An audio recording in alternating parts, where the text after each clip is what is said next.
For centuries, the history of American slavery has been told through a lens that conveniently omits uncomfortable truths, especially when it comes to the roles women played. The popular narrative paints white women of the American South as delicate, innocent, and somehow detached from the brutalities of slavery. They were, supposedly, passive bystanders more concerned with tea parties and etiquette than whips and chains. But history, when told honestly, tells a different story. The truth is, white women were not merely standing on the sidelines. They were deeply embedded in the machinery of human bondage. In fact, nearly 40% of slave owners in parts of the American South were white women. These women did not just inherit slaves, they bought, sold, punished, and profited from them. Many learned from an early age how to manage enslaved people, seeing them not as human beings, but as assets, tools for social advancement, economic gain, and personal power. Imagine being a child and receiving a human being as a birthday gift. Imagine growing up knowing that your value in society, your ability to marry well, maintain status, or exert influence was directly tied to how many people you owned. This was the reality for many white girls in the antebellum South. They were trained not only to run households, but to manage, control, and exploit the lives of others. What is even more disturbing is how these women weaponized the system to gain freedom within their own limited social roles. While the law often placed them under their husband's control, slave ownership gave them a measure of independence. Through legal loopholes and family arrangements, they maintained control over enslaved people even after marriage. In many cases, the same society that restricted their freedom as women empowered them to wield total control over the lives of black men, women, and children. This episode uncovers the untold horrors committed not by men with whips, but by women with power. It is a side of history many have tried to forget, but we believe it is time to remember. Because when we overlook these truths, we allow dangerous myths to persist. If you are ready to explore history with open eyes and challenge the sanitized stories we were taught, then this channel is for you. We dig deeper, ask harder questions, and shine a light on the stories that were hidden in plain sight. Do not forget to like this video, subscribe to our channel, and hit the notification bell so you never miss an episode. Your support helps us bring forgotten history back to life and gives voice to those who were silenced for too long. In the sprawling plantations of the antebellum South, beneath the shade of wide porches and behind the delicate lace of parlor curtains, a quiet but undeniable truth unfolded, one that history often skirts around or overlooks. White Southern women, though confined by a strict patriarchal order that denied them property rights, political voice, and legal independence, found a unique though deeply troubling source of influence and identity in the institution of slavery. In a world where a woman's value was often tied to her husband's name or her father's fortune, owning enslaved individuals became a rare channel through which some white women carved out a sphere of power for themselves. This reality was not hidden. It was sewn into the very fabric of Southern life. While their husbands managed the larger affairs of land and commerce, many white women in the South were given or inherited enslaved people as part of their dowry, wedding gifts, or family legacies. These individuals became the human currency of status and security. The more one owned, the more they were seen as elite, respectable, and stable. In a society where appearances held immense social weight, the ability to dress finely, host grand dinners, and maintain an immaculate home depended entirely on the labor of those who had no freedom. And behind those facades were women who orchestrated much of the daily control. From the outside, it might appear that white women of the South were mere ornaments of their husbands' power. But within the plantation homes, they often held complete dominion over the enslaved workers, particularly women and children. They directed their cause, determined their punishments, and monitored every aspect of their lives. Far from being passive bystanders, many actively participated in and perpetuated the system. Letters and diaries from the era reveal that these women were deeply involved in the logistical and emotional control of enslaved people. And while some may have harbored conflicting feelings, others saw it as not only necessary but deserved. The autonomy they gained from this system was, in many, paradoxical. On one hand, white women were subject to strict gender roles. They could not vote, could not inherit land in their own name without male intervention, and were expected to be obedient, modest, and domestic.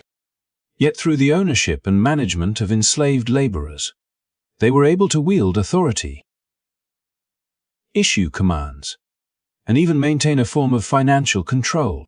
Some women managed entire households alone while their husbands were away or engaged in other business, overseeing not just cooking and cleaning, but also agricultural production and trade tasks made possible only through the forced labor of those beneath them.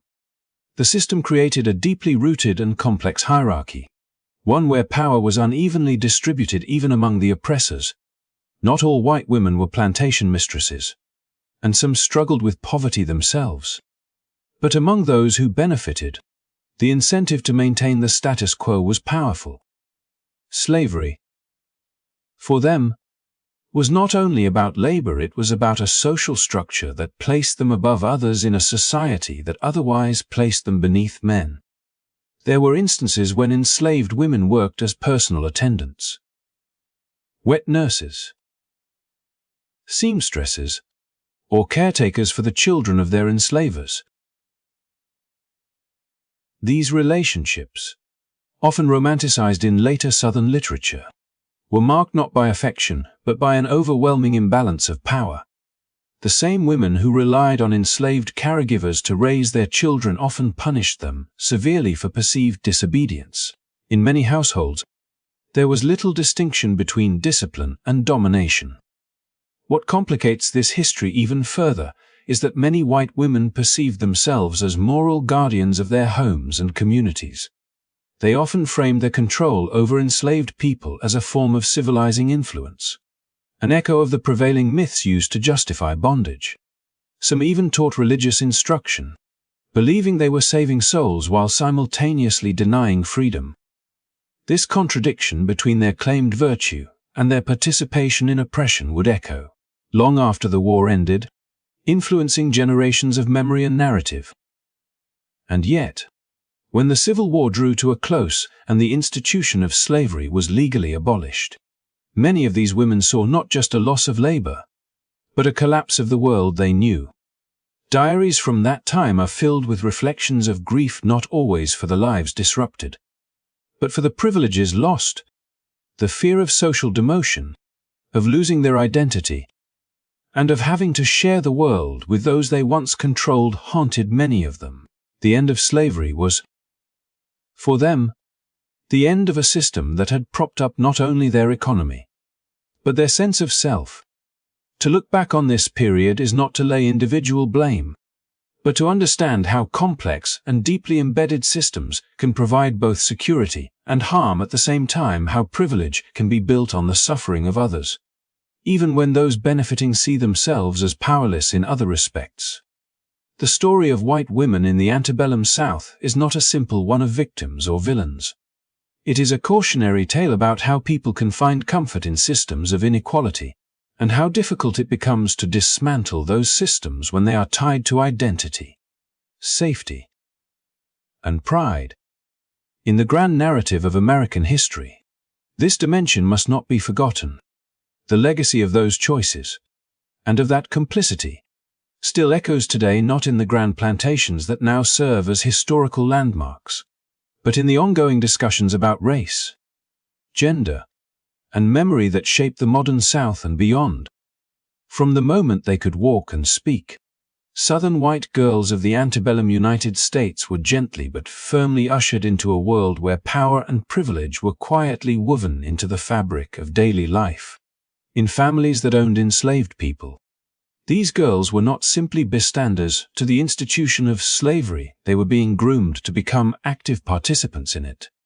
In lavish nurseries and quiet parlors, they learned not only how to read and sew, but also how to issue commands, how to expect obedience, and how to interpret silence as submission. Their dolls often shared shelf space with young enslaved children who had been gifted to them, living beings regarded as property, expected to play, serve, and obey without question. It was a chillingly normalized part of girlhood in the South, where affection and authority were taught to coexist within the same breath. By the time these girls reached adolescence, they were well versed in the roles they were expected to play. Lessons in piano and embroidery were paired with unspoken but unmistakable training in household management that included the direct oversight of enslaved people. Mothers, aunts, and grandmothers modeled the behavior, showing how to scold without raising one's voice, how to issue punishments with a delicate hand, and how to maintain a sense of dignity and control at all times. It was not just about maintaining the house, it was about maintaining the hierarchy, ensuring that the racial and social order remained intact from one generation to the next. These young women, many of them barely teenagers, would find themselves overseeing domestic workers older than themselves. They were told it was their duty, part of their birthright, to instill discipline and uphold the family's name. Some did so with a sense of detachment, others with troubling zeal. Rarely were they encouraged to question the morality of their actions. Instead, they were praised for being good little mistresses, for knowing how to make the help listen, for mastering the art of control with a smile. What they were really mastering, however, was the internalization of a brutal social order cloaked in gentility. This upbringing was not accidental, it was structural. Southern society needed its women, not just its men, to participate fully in the maintenance of slavery. And so it dressed oppression in lace and ribbons, disguising power as propriety, while white boys were sent to study law, politics, and warfare. Girls were shaped into the guardians of the domestic realm, where they would wield immense, though often unspoken, authority over the lives of others. Even before marriage, they were given responsibilities that involved the daily management of enslaved people. A young girl might be placed in charge of the kitchen workers, or tasked with overseeing the care of younger enslaved children. In these small but deeply symbolic acts, the plantation system replicated itself through generations. What made this dynamic even more insidious was how deeply it was woven into emotional relationships.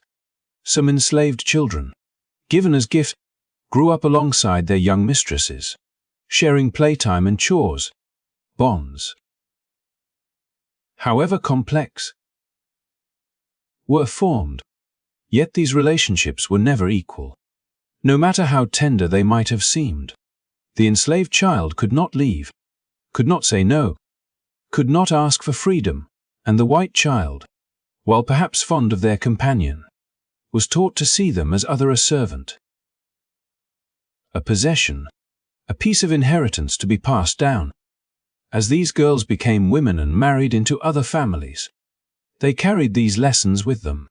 Many became the mistresses of large plantations, overseeing not just homes, but dozens or even hundreds of enslaved people. Their childhood training had prepared them well to keep order, to suppress resistance, to measure compassion against control. And while popular narratives have often cast these women as passive participants, the historical reality is far more complex.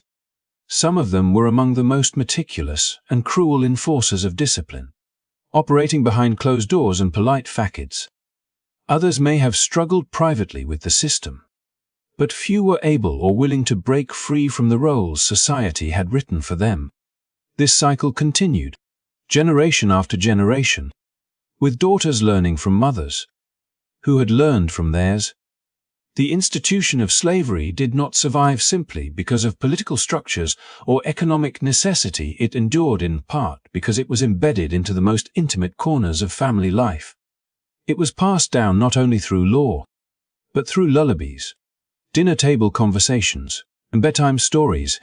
In the South, a child did not have to be told explicitly that slavery was natural. They absorbed it in the way a girl was expected to behave, the tone in which she addressed those who served her, and the praise she received for being well-mannered and in control. Understanding this legacy is not about casting judgment on children of the past, but about facing the truth of how power is taught, reinforced, and normalized from an early age. These girls grew up believing they were benevolent, even loving, in their stewardship. But behind their smiles and social graces lay a system that robbed countless people of their freedom and dignity. And in many cases, that system began with a birthday gift, a human being wrapped in ribbons and silence, offered not just as a servant, but as a lesson in how to command. In the deeply stratified world of the antebellum American South, where land, legacy, and lineage governed every corner of life, power often wore a mask. While it appeared that men controlled the wealth and ruled the plantations, a quieter story unraveled behind the silk drapes of parlor rooms and in the ink of carefully drafted documents. Southern women, particularly those born into elite families, were not passive figures in the economy of slavery. They were shrewd participants, leveraging every legal avenue available to secure and preserve their share of the wealth, even when the law seemed determined to deny them autonomy. In a time when marriage stripped women of most legal rights, many Southern families crafted elaborate legal mechanisms to protect their daughters' interests. These included prenuptial agreements, deeds of trust, and meticulously written wills. At their core, these tools were not just about property, they were about people. Enslaved individuals were listed not only as assets but as pivotal components of wealth, and Southern women fought to ensure they retained control over them. Though the broader society deemed women incapable of managing their own affairs once married, elite families anticipated the risks of entangling their daughters' inheritance with potentially irresponsible or financially unstable husbands. Prenuptial agreements, far from being a modern invention, served as vital shields in the antebellum South. They laid out, in precise legal terms, which parts of a woman's dowry would remain solely hers. Enslaved workers, sometimes numbering in the dozens, were included in these agreements. These women were not merely receiving jewelry or household goods. They were retaining control over human beings who, tragically, represented labor, production, and social capital. With these agreements in place, a woman's enslaved workforce could not legally be sold off or leveraged to settle her husband's debts. This preserved not only her wealth but also her status within Southern society. The use of deeds of trust added another layer of complexity. These documents allowed a third party, often a trusted family member or legal advisor, to manage the enslaved property on the woman's behalf, especially if the marriage deteriorated.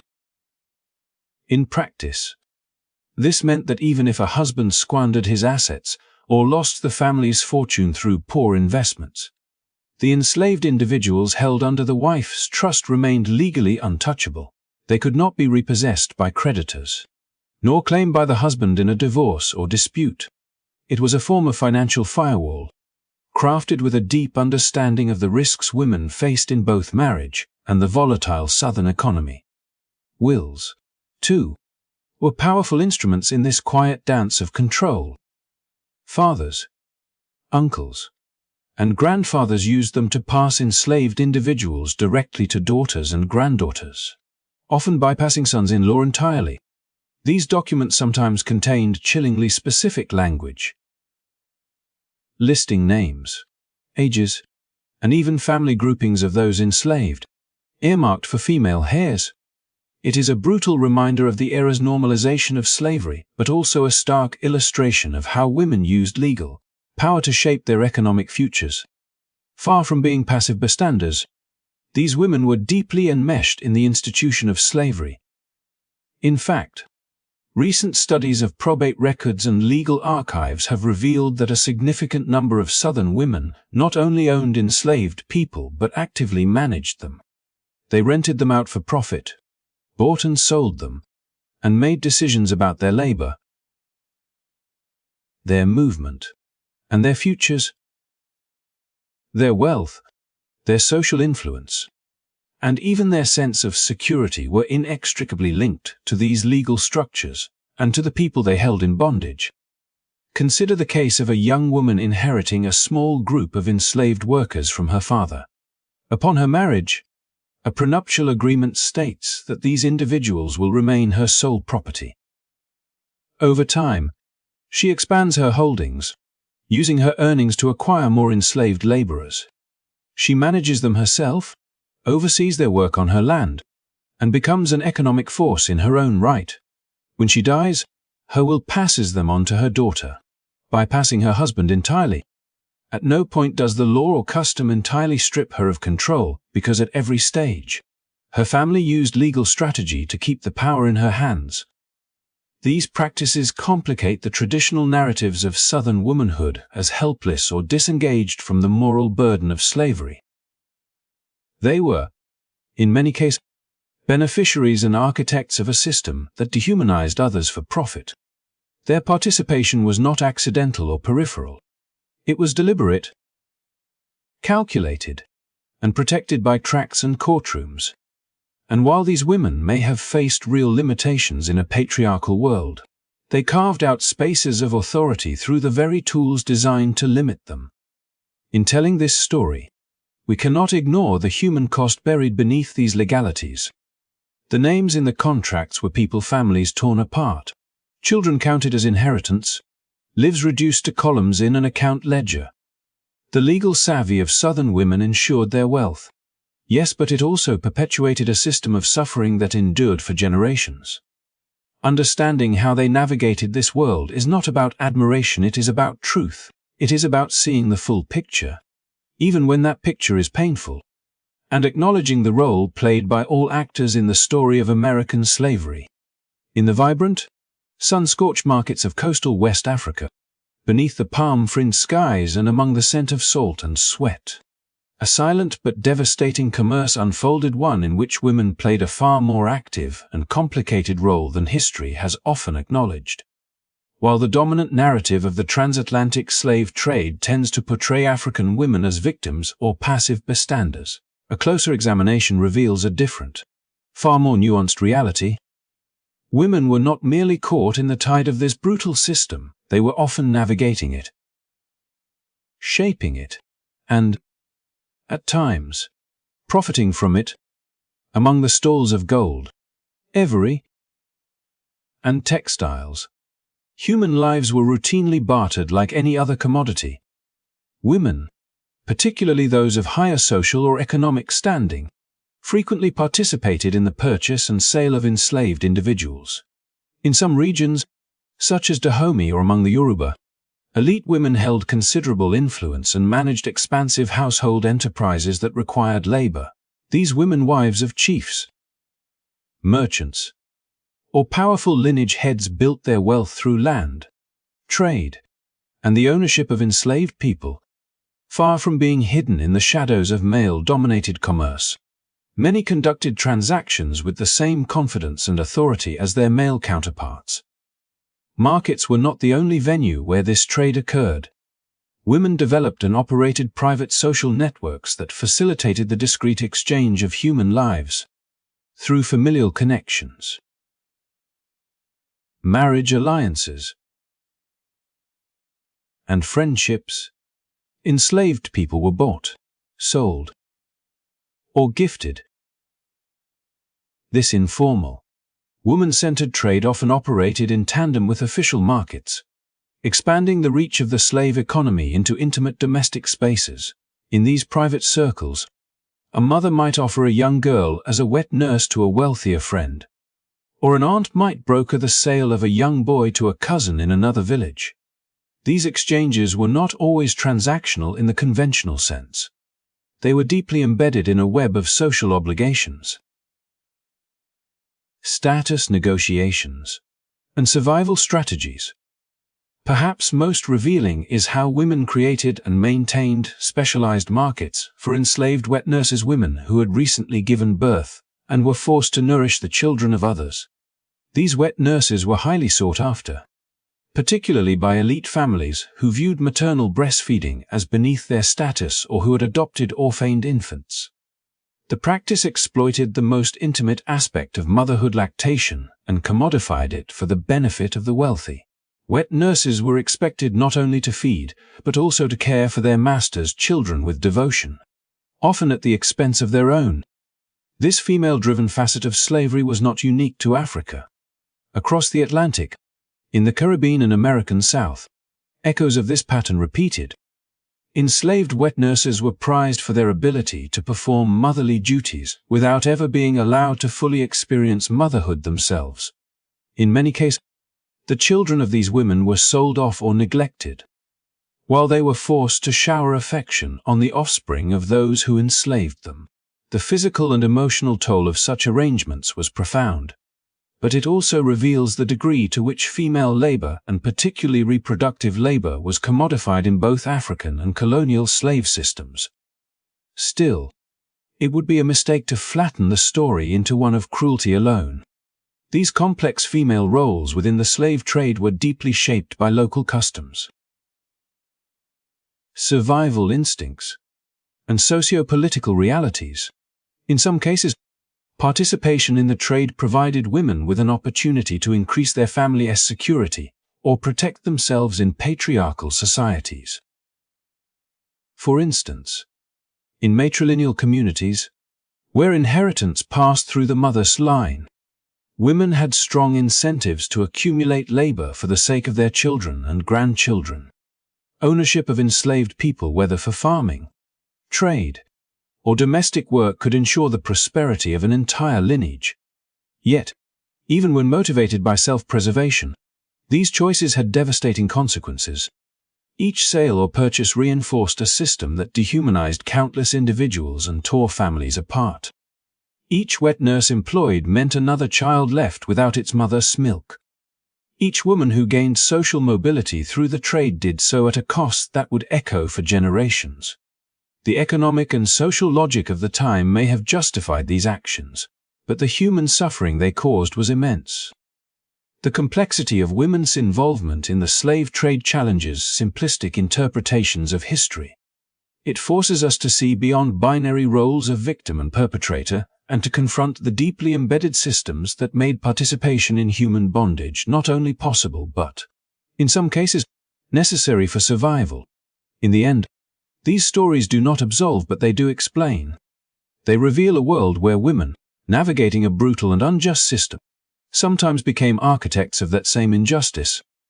And in acknowledging these uncomfortable truths, we do not rewrite history, we restore it. We recognize the full breadth of human behavior, in all its tragedy and contradiction. Because only by seeing clearly can we begin to understand how the past continues to ripple into our present, and how stories long buried still shape the world we live in today. In the shadowed fields and wooden quarters of America's antebellum South, beneath the hum of cotton gins and the cracking of whips, a quieter yet equally sinister system thrived, one that blurred the lines between exploitation, survival, and calculated cruelty, at the heart of many plantations, and sometimes far from the fields altogether. Black men and women were coerced into reproductive servitude, while the image of slavery often evokes chains and forced labor. Another form of bondage haunted the lives of countless enslaved women: the denial of autonomy over their own bodies and the weaponization of their fertility. For some enslaved women, their fates were not tied to the cotton rows or the kitchen hearth, but rather to the desires and ambitions of white mistresses, women of the planter class who, despite existing within a patriarchal society themselves, often wielded ruthless control over the lives of those beneath them. These mistresses were not passive bystanders in the architecture of slavery. Many became active participants in the system's most grotesque branches. In some cases, they ran brothels or engaged in what they framed as domestic arrangements that allowed them to profit from the exploitation of enslaved women's bodies, offering them as wet nurses, caretakers, more disturbingly, as sexual commodities. The institution of slavery depended heavily on reproduction. After the abolition of the transatlantic slave trade in the early 1800s, the growth of the enslaved population in America relied on natural increase. This biological expansion was not left to chance, it was planned, pushed, and policed. Enslaved men and women were often paired together not out of love or mutual choice, but because their union was expected to produce more enslaved children, future laborers, who would never know freedom. These pairings were sometimes forced. In other cases, relationships were manipulated through incentives or threats. Resistance could result in whippings, separation from loved ones, or even being sold. In this cruel arithmetic, the bodies of black women became battlegrounds not only for survival, but also for profit. Their ability to bear children made them valuable, and their pregnancies were tracked with the same precision as a harvest calendar. Some enslaved women gave birth in the very cabins where they had been conceived, caught in a generational cycle of bondage that seemed impossible to break. Their children were not viewed as sons and daughters, but as future assets auctioned off before they could speak, branded by the curse of a system that turned kinship into capital. White mistresses, many of whom could not nurse their own children due to societal pressures or health concerns, often turned to enslaved women to serve as wet nurses. This practice was more than just biological convenience, it was a profound act of dehumanization. A black woman, sometimes freshly bereaved from the loss of her own child, would be made to nourish the infant of her enslaver, while her own baby cried in a cradle she was forbidden to hold. These women were expected to offer the most intimate form of care to the very families who profited from their subjugation. In certain regions, especially in urban areas where plantations morphed into domestic estates or elite households, some mistresses extended their control even further. They ran illicit operations that commodified the sexuality of enslaved women brothels, where power dynamics were dressed up as transactions, and resistance was rarely tolerated. In this world, the lines between household management and human trafficking blurred, creating spaces where exploitation wore the mask of civility. Yet within this darkness, acts of defiance flickered. Some enslaved women found ways to shield their children, faking illnesses to prevent their sale or hiding pregnancies to protect their bodies. Others whispered lullabies not just to soothe, but to pass down memories, prayers, and resistance. The human spirit, though battered, found moments to rise. The legacy of this forced reproduction and exploitation is not merely a footnote in history, it is a foundational truth that reshapes how we understand American slavery. It reveals that control was not only about labor, but about lineage, not only about property, but about the future. Enslaved women were not just workers, they were targets of a system that tried to rewrite the very essence of motherhood, family, and identity. As we reflect on this harrowing chapter, it is crucial to remember the names and voices that history tried to silence. They were more than victims. They were women who bore the weight of generations, who suffered so others could profit, but who, in small, still resisted. In every tear wiped from a child's cheek, every stolen moment of tenderness, every whispered story, they defied a system designed to erase them. Their stories, often buried beneath ledgers and plantation journals, now resurface with the weight of truth, and with it, the demand that we remember, understand, and never forget. When the thunder of the Civil War finally subsided and the long-awaited Emancipation Proclamation promised freedom to millions, the echoes of change were met not with universal relief but with fierce resistance, particularly from white women who had long been entwined in the fabric of slavery. For many of these women, slavery was not merely an economic system, it was the foundation of their social standing, their identity, and their very way of life. The abolition of slavery threatened to unravel everything they had been raised to believe and fight for. and so their opposition was both profound and active. As Union armies advanced and the prospect of freedom drew near for enslaved people across the South, white women mobilized to hold on to the power and privileges slipping from their grasp. One of the most striking forms of resistance was what historians call refugeeing, a desperate and calculated act where slaveholders' women among them moved enslaved people from areas under Union control to territories still held by the Confederacy or other remote locations where they could maintain ownership. This forced migration was often brutal and chaotic, tearing families apart and subjecting the enslaved to grueling journeys, all in an effort to deny them liberty. This resistance was not limited to physical displacement. Many white women also petitioned the government for compensation for the loss of their enslaved property. Viewing human beings as mere assets to be reimbursed, they leveraged political connections, legal systems, and social influence to demand restitution, framing their appeals in terms of financial loss rather than moral reckoning. These claims were part of a broader movement among former slaveholders who sought to soften the blow of abolition through monetary means, attempting to convert human freedom into a ledger entry. Beyond these overt actions, white women worked within the changing social landscape to retain control in subtler ways. Apprenticeship laws, designed ostensibly to ease the transition from slavery to freedom, often became tools to bind freed black children to their former masters under contracts that resembled servitude. Female slave owners used these legal mechanisms to keep a semblance of the old order, ensuring that labor, discipline, and submission remained intact under a new guise. This attempt to perpetuate control undercut the promises of emancipation and delayed true freedom for many. Social networks among white women further reinforced resistance. They organized politically, supported candidates sympathetic to their cause, and spread narratives that justified the continuation of racial hierarchy.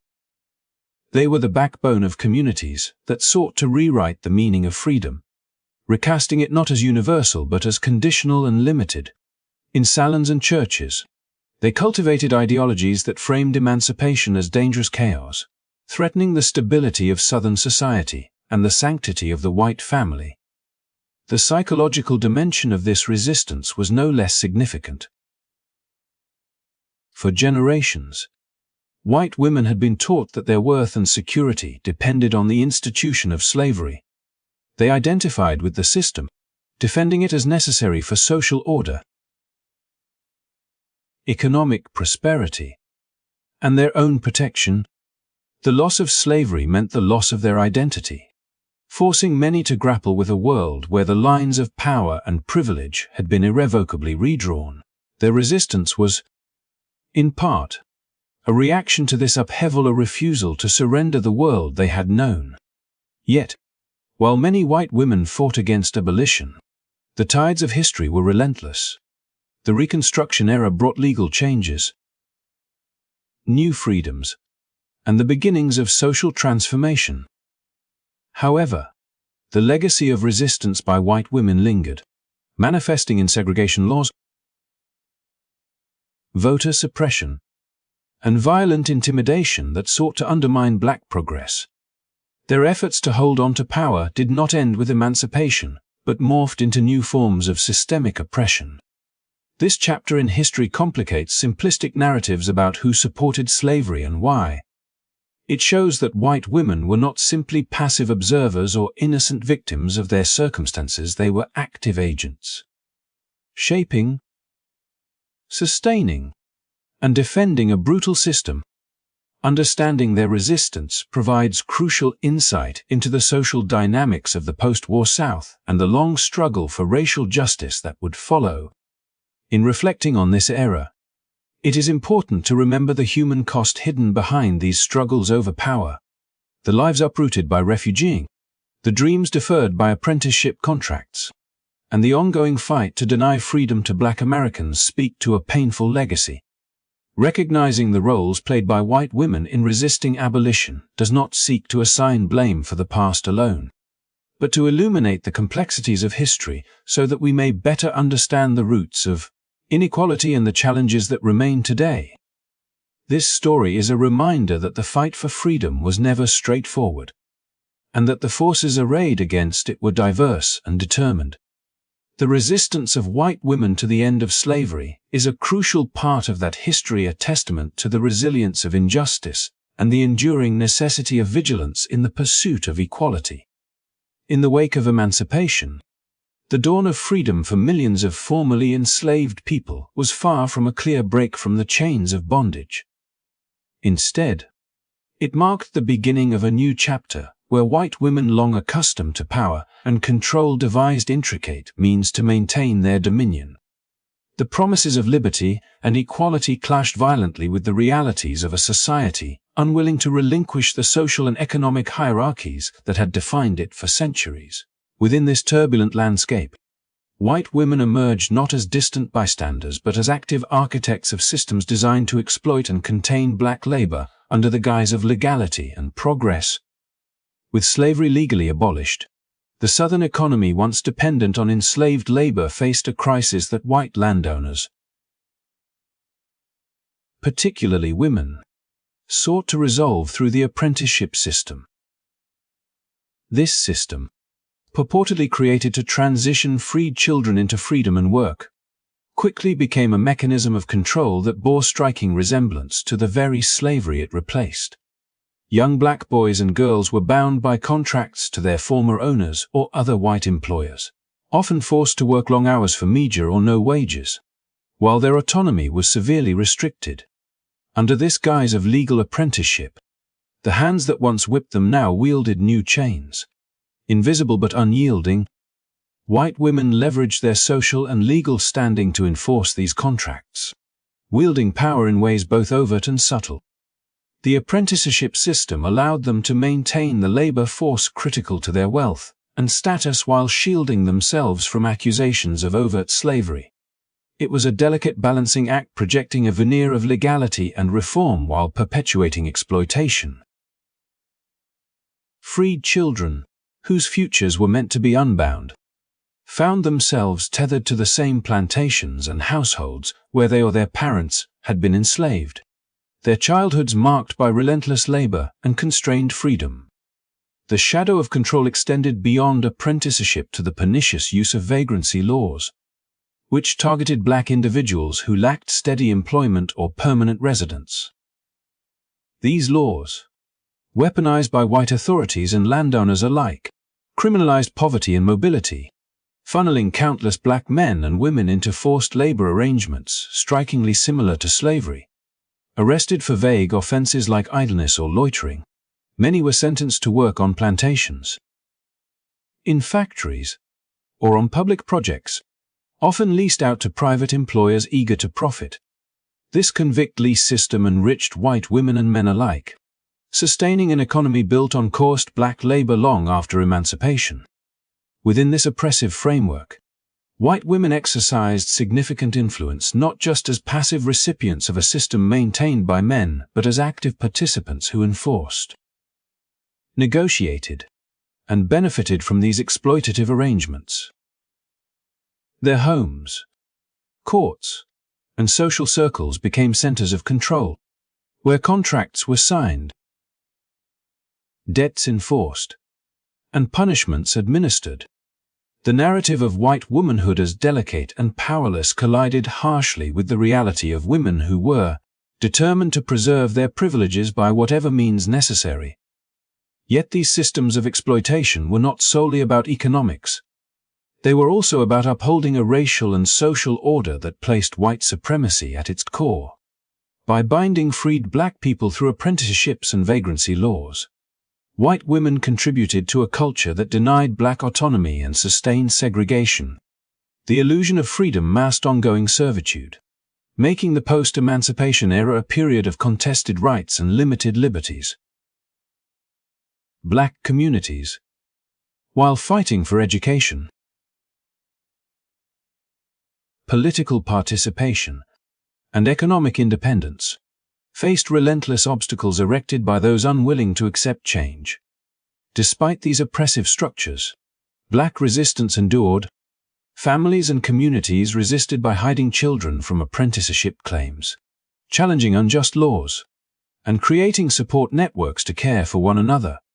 These acts of defiance, though often small and fragmented, reflected an unyielding desire for genuine freedom that no legal system could fully suppress. The story of white women's role in post-emancipation control systems complicates the understanding of history. It reveals how gender, race, and power intertwined to maintain inequality under new guises, transforming the landscape of oppression rather than dismantling it. Their actions ensured that freedom was not absolute but conditional, contested, and incomplete, shaping the experiences of Black Americans for generations to come. Reflecting on this chapter urges us to acknowledge the nuanced realities of power and resistance in America's past. It challenges simplistic portrayals and highlights the ongoing struggle for justice that echoes from these historical injustices into today's society. Understanding the persistence of exploitation beyond slavery itself deepens our grasp of systemic racism and the resilience required to overcome it. In this light, the legacy of white women's involvement in apprenticeship and vagrancy laws is a crucial part of the broader narrative of freedom, control, and the long fight for equality. In the aftermath of slavery's formal end, a sinister new chapter unfolded in the American South, one where freedom was promised but rarely fully delivered, and where the mechanisms of control and exploitation adapted rather than disappeared. Central to this dark evolution was the convict leasing system, a practice that wove itself deeply into the fabric of racial and economic power, enabling white elites, including women, to continue profiting from the forced labor of black people under the pretense of criminal justice. This system became a grim extension of slavery's legacy, transforming prisons into lucrative business enterprises and perpetuating cycles of racialized oppression with devastating consequences. The convict leasing system emerged in a context where newly freed black individuals were vulnerable to discriminatory laws and practices designed to restrict their freedom and economic mobility.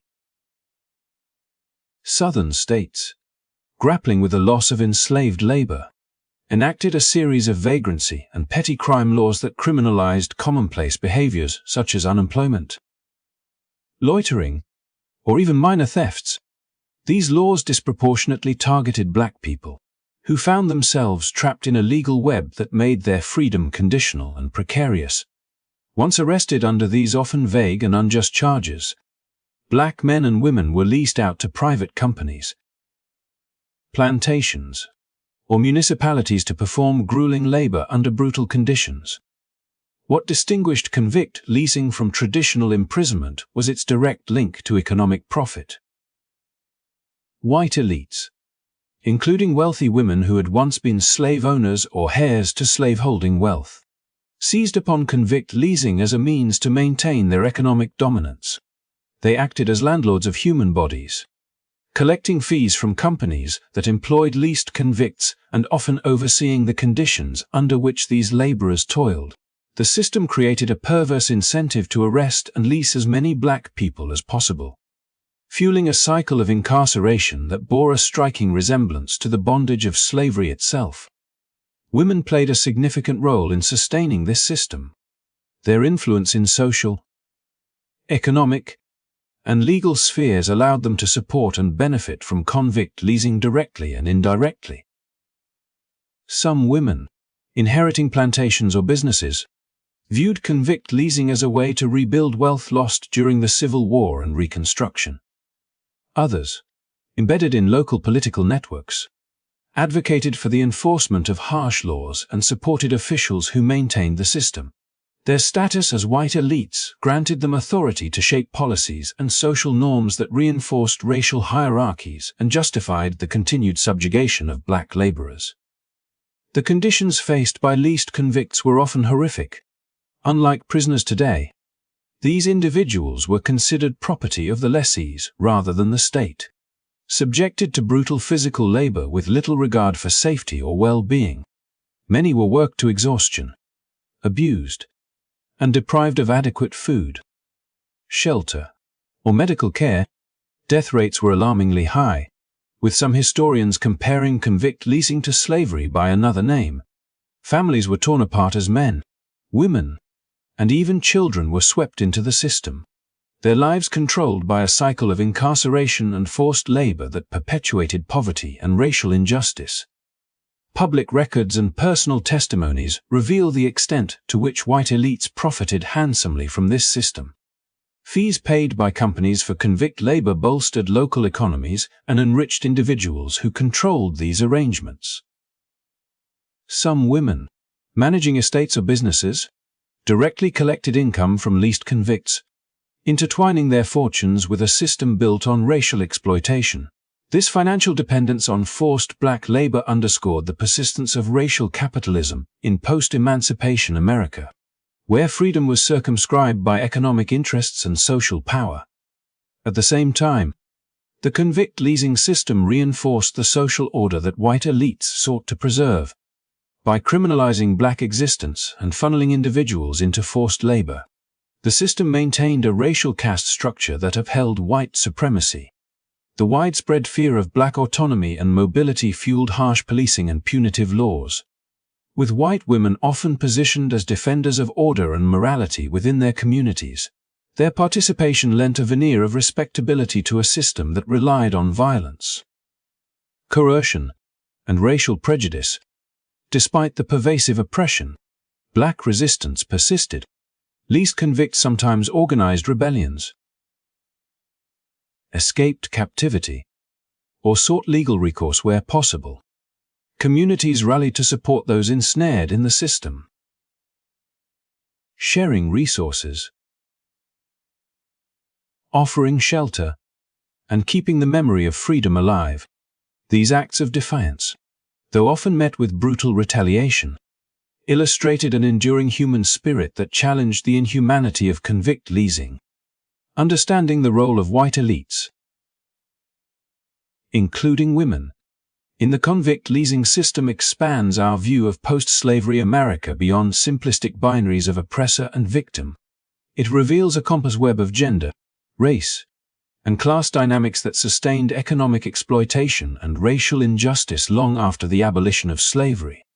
This history demands reflection on how systems of incarceration and forced labor have evolved and continue to impact society today. The legacy of convict leasing is not just a historical footnote. It is a foundational element of structural racism that reverberates through contemporary issues of mass incarceration and economic inequality. By tracing the participation of white women and other elites in this system, we confront uncomfortable truths about power, profit, and the ongoing struggle for justice. This chapter serves as a vital reminder that the end of slavery was not the end of racial oppression, but a transformation into new and equally insidious forms. In the complex tapestry of America's history, the role of white women extends far beyond the private sphere of home and family. They were central players in the rise and sustenance of white supremacist movements that sought to uphold racial hierarchies through both overt and covert means. Among the most striking examples of this involvement was the Women's Ku Klux Klan Waukesha, a powerful organization that emerged as a gendered counterpart to the infamous male Ku Klux Klan, blending racist ideologies with notions of family values, morality, and social order to cement its influence across communities. The Women's Ku Klux Klan was not merely a side note or auxiliary group, it was a well-structured and active organization with its own hierarchy, rituals, and leadership. While its male counterpart wielded terror through violence and intimidation, the Waukesha often operated through social manipulation, political organizing, and community engagement. White women in this group believed they were protectors of a certain vision of purity and virtue, positioning themselves as guardians of white Protestant womanhood tasked with defending their families and communities from what they perceived as threats posed by African Americans, immigrants, and other marginalized groups. This vision of protection and morality provided a socially acceptable facade for spreading deeply racist and exclusionary beliefs. Members of the Ki used their influence in churches, schools, and social clubs to promote segregationist policies, boycott businesses owned by minorities, and support political candidates who aligned with their white supremacist agenda. They organized public events, parades, and ceremonies that normalized the Klan's presence in everyday life, weaving hate and exclusion into the cultural fabric of small towns and cities across the United States. Their activities blurred the line between social life and political action, making white supremacy a routine part of community identity. Far from being peripheral figures, these women wielded considerable power within their social networks. Many were from established families with deep roots in their regions, leveraging their status to mobilize support and influence local politics. Their efforts extended beyond overt racism to shape education, law enforcement, and civic organizations, ensuring that white supremacy was institutionalized in schools, courts, and government. By championing family values that excluded and oppressed black people and other minorities, they created an ideology that justified discrimination as a moral imperative. The Woke's brand of white supremacy was insidious precisely because it cloaked itself in the language of virtue and protection. White women presented themselves as the moral backbone of society, arguing that their actions preserved social order and safeguarded innocent families from perceived dangers. This narrative allowed them to rationalize and legitimize their participation in racist campaigns, from disrupting black political gatherings to undermining efforts for civil rights and equality. Their activism was fueled by fear and a desire to maintain the status quo, reflecting a deep entanglement of race, gender, and power. Moreover, the Woke's organizational structure mirrored that of its male counterpart, with positions, titles, and rituals that created a sense of purpose and belonging among members. This structure helped sustain commitment and discipline, enabling the group to mobilize quickly and maintain influence over extended periods. It also provided women with a rare opportunity for leadership and agency within a society that often limited female public participation, albeit within a framework devoted to oppression and exclusion. The impact of the women's Ku Klux Klan extended well beyond symbolic gestures. Their campaigns contributed to widespread social and political repression, fostering an environment of fear and intimidation that marginalized black communities and suppressed their voices. By attacking public school teachers who advocated for integrated education or organizing economic boycotts against minority-owned businesses, the Woke directly hindered progress toward racial justice. These actions reinforced barriers to social mobility and equality, perpetuating the racial divisions that continue to affect American society. Understanding the role of white women in the Woke challenges the simplistic notion that women were mere bystanders or victims of male-dominated racism. Instead, it reveals how gender intersected with race and class to produce complex forms of power and resistance. White women's participation in white supremacist movements was both a reflection of and a contributor to the deeply ingrained systems of racial oppression that shaped the United States. Their activism was motivated not only by personal prejudice, but also by a strategic desire to protect their social standing and the racial order that sustained it. This history also forces us to reconsider the ways in which family, morality, and community have been used as instruments of exclusion and control. The rhetoric of protecting family values, often invoked by the KIK, has been a powerful tool in justifying discrimination and violence against marginalized groups. By examining this legacy, we can better understand how similar discourses persist today and how they continue to influence social and political dynamics. Despite the darkness of this chapter, it is important to remember that resistance and opposition to such groups also existed. Black communities, civil rights activists, and allies fought tirelessly against the intimidation and discrimination propagated by the Woke and other white supremacist organizations. Their courage and resilience laid the groundwork for progress and justice, even as these movements sought to maintain white dominance. The story of the women's Ku Klux Klan, and white women's involvement in white supremacy is a vital part of America's history that complicates our understanding of gender and power.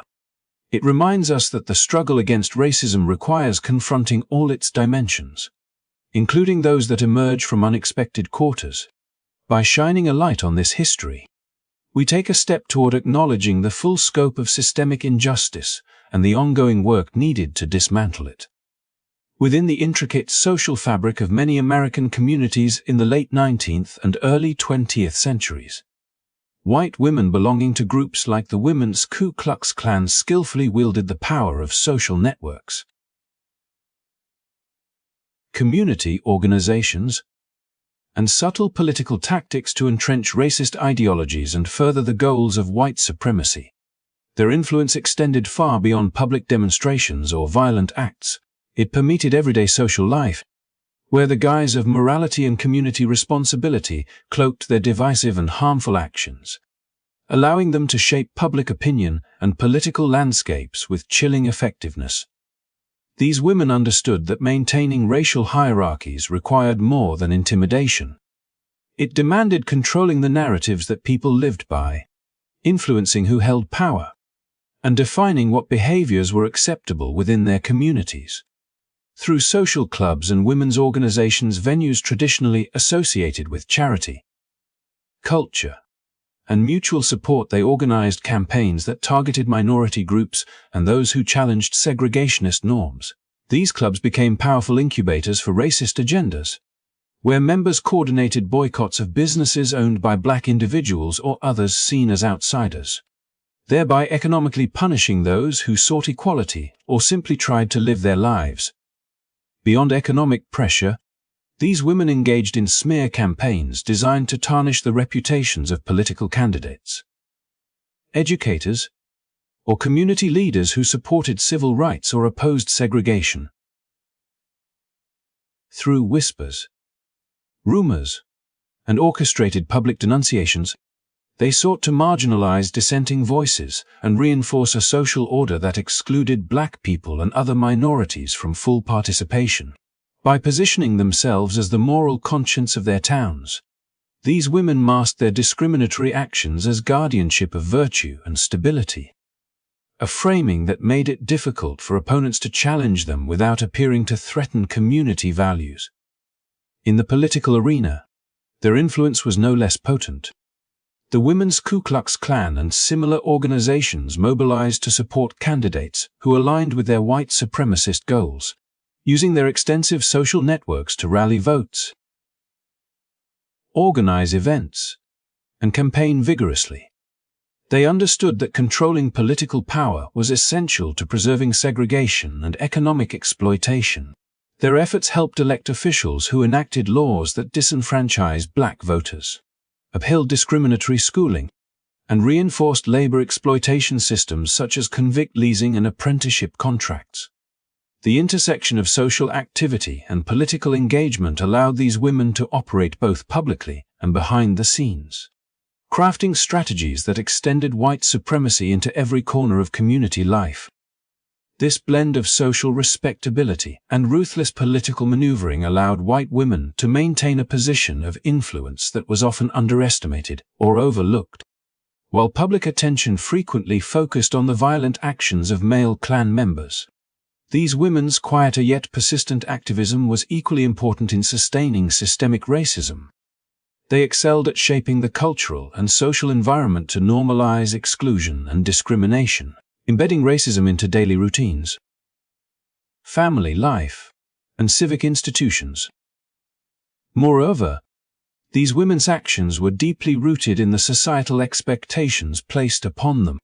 By embracing roles as moral guardians, nurturers of family values, and community leaders, they found a socially sanctioned pathway to wield power in a society that often limited women's formal political rights. Their work in social clubs, charity drives, and public ceremonies created a veneer of benevolence that obscured their underlying commitment to racial oppression. This strategic use of gender norms enabled them to influence policies and attitudes without arousing widespread suspicion or backlash. The consequences of these tactics were profound. Communities where these women operated experienced heightened racial tensions, economic marginalization of black citizens, and political disenfranchisement that lasted for generations. Educational opportunities for black children were systematically undermined. Public services remained segregated and unequal, and local governments were staffed by officials loyal to segregationist principles. The persistence of these systems contributed to the long-term challenges faced by black communities in achieving social and economic equality. Yet, even amid this entrenched opposition,